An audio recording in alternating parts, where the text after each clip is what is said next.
สบายดีกันยามเช้ามากินข้าวนำกันเด้อพ่อแม่พี่น้องพี่ป้าน้าอาทอดเนื้อไก่งวงทอดตั้งแต่วานนี้แต่คืนนี้แล้วก็มีไข่ดาวนี่เอาใส่ไมโครเวฟป่อม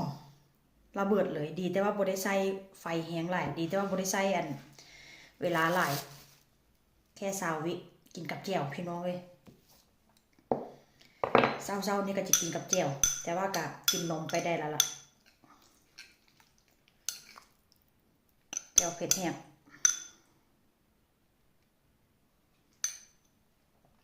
แจ่วนี่ค่อนข้างจะจางเลยก็สิใส่แม็กกี้ไปนำ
คือกินข้าวยามเช้านี่ก่อน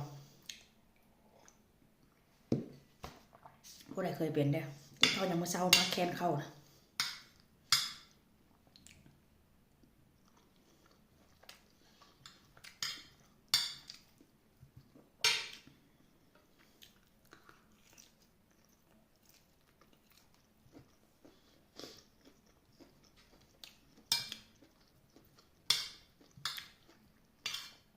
รู้สึกว่าหิวข้าวแต่เช้ามื้อนี้ก่อน